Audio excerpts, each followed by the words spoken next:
You dealt with the subject of colorism in your 2011 critically acclaimed documentary Dark Girls and the follow-up Light Girls. Can you tell us why this subject is so close to your heart?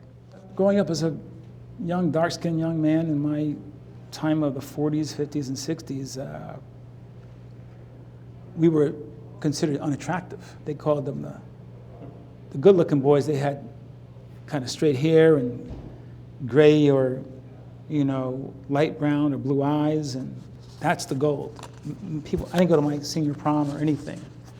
And then I saw what my sister, who's dark as me, and young girls in my family, and then looking today to see how young girls are treated based upon skin color.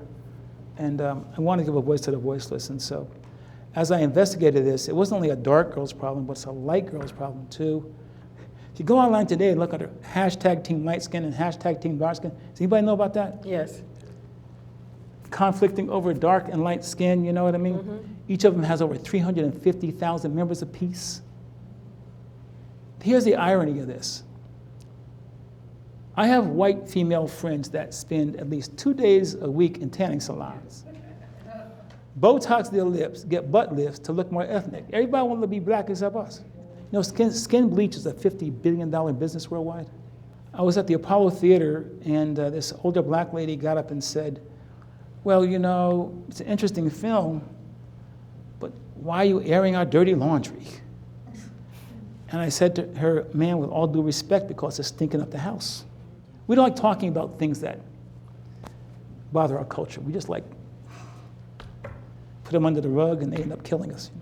This lady came in, and it wasn't in a Dark Girls film, and I regret it to this day, but she was not supposed to be one of the interviews, and somebody said, well, you got to interview because her story is incredible.